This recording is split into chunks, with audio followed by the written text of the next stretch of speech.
Good morning, students. I'm Dr. Himanshu Kanpal, Assistant Professor English, Government MS College for Women, Bikaner. Today we are going to start a new poem, Spring and Fall, written by Gerard Manley Hopkins. About the poet, Gerard Manley Hopkins was born on 28 July 1844 and was an English Victorian poet. After a long period of obscurity means that he is not known to many people, he is now regarded as one of the leading Victorian poets. He did not get published until 1918, almost 30 years after his death. He was educated at Highgate School and subsequently went to Oxford, where he came under the influence of the Oxford movement and John Henry Newman. In 1866, he converted to Roman Catholicism, and 2 years later, he joined the Jesuit Society. In 1877, he was ordained. Ordained means to officially make someone priest. He was ordained to priesthood. Hopkins is regarded as a great innovator of poetic language due to the originality of his style. He succeeded in breaking up the outdated and outworn conventions. Convention means a usual way of accepting the things. Conventions used in poetry at that time. Hopkins's poetry belongs to the modern period on the basis of its subject matter. This is very important regarding Hopkins' poetry, that it belongs to modern period on the basis of its subject matter because he experimented with language, its use of language, and the experimentation in rhythm and syntax. He was a great innovator in the sense that he joined new words, and sprung rhythm is his greatest contribution to poetry. He is called as a great innovator because he experimented in rhythm and syntax and innovated a new form that is called as sprung rhythm.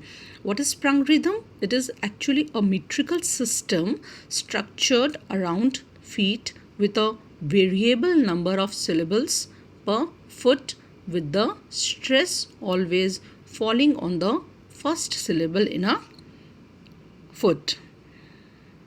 In addition to developing new rhythmic effects, Hopkins also excelled in ways of rejuvenating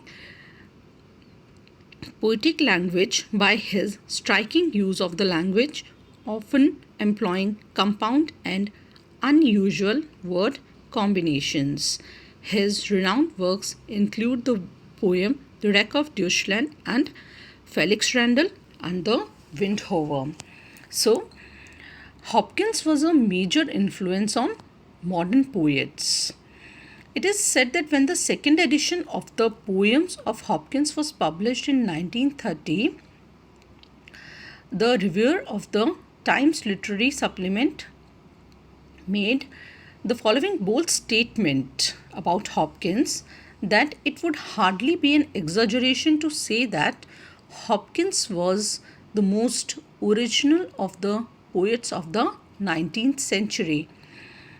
There is no denying the fact that Tennyson, Browning, and Arnold were original in their own peculiar ways, though none of them broke new grounds like Hopkins. In relation to the technical innovations brought about by Hopkins were so perfect that Edith Sitwell was forced to remark that he should not be regarded as a model, since he worked his own discoveries to the uttermost point. There is no room for advancement, for development along his lines. This is all about G.M. Hopkins interpreting the poem. Now we are going to learn about the introduction of the poet The Spring and Fall. Spring and Fall to a Young Child is a short lyric poem, and it is addressed to a young girl, Margaret. It was written about the time when Hopkins was feeling most depressed by overwork and by what he regarded as squalor of his life. Hopkins, when wrote this poem, he was at that time living in Liverpool, which he thought to be of all the places and the most useless, a most unhappy and miserable spot. So, in the poem Spring and Fall, the poet examines the principles on which nature works. According to the title, the poem is addressed to a young child. In the opening line, the poet addresses a little girl, Margaret, who grieves on seeing trees shedding their leaves. So, the poem is addressed to a young child named Margaret. Margaret is an imaginary child. So, the ideas here conveyed through the poem are not Hopkins's ideas. We can say that these are the ideas conveyed in the poem is of the imaginary child Margaret. She feels unhappy on the falling of the leaves in a forest. The child, out of her innocence, is anxious for the falling of leaves as she is for the things of men. So here the poet tells Margaret that leaves are just like men and women. They are part of this world. But the trauma of the situation is that it means it is disturbing. The trauma of the situation is that this innocence will vanish and her heart will remain unmoved even after seeing the whole forest lying leafless. He tells her that she need not feel sorry. The poet tells Margaret that she need not feel sorry because she is so yet fresh and young. When men grew older, they are going to they will come across such sights and it will not affect them at all. They will not utter a single sigh when they see large woods falling leaf by leaf. Leaves like the things of men you with your fresh thoughts care for, can you? The child will weep then too, but for other reasons. It is noteworthy that the source of this sadness will be the same as that of her childish grief, although her childish understanding cannot articulate the fact as clearly as her adult self would enable her to do. Margaret is thus already mourning her own mortality. So, the little girl Margaret in the poem represents the innocence and inexperienced aspect of life, whereas the speaker who communicates the message to the girl is one who has acquired the wisdom through experience.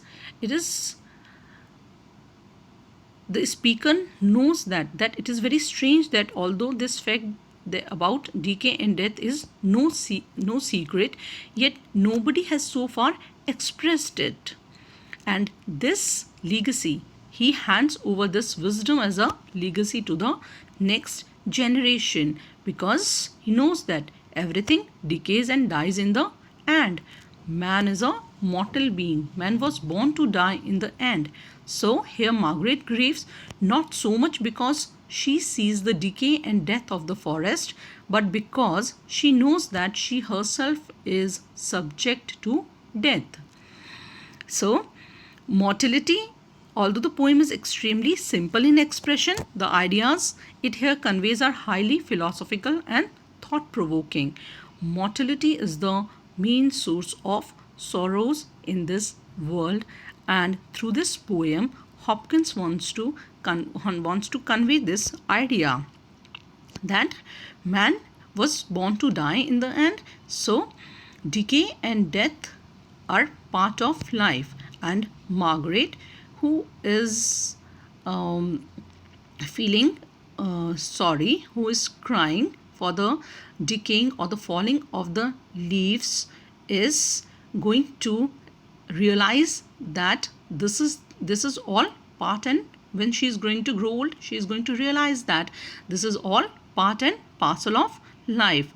The theme of the poem Sorrow Spring are the same conveys a profound message to humanity that, be it a nature of man, mortality is the chief cause of their sorrow. So, in the falling leaves, she sees the vision of her own decay and death. So the poet says to her, "It is Margaret you mourn, for Margaret is grieving for the death of Margaret, for that individuality and distinctness which is symbolized by the figure and name of the Margaret." Poet in the poem make use of compound words such as golden groove, vanwood, and leaf meal used by Hopkins in this poem, which add to the literary beauty of the poem. This is all about introduction to the poet and introduction to the poem. Thank you.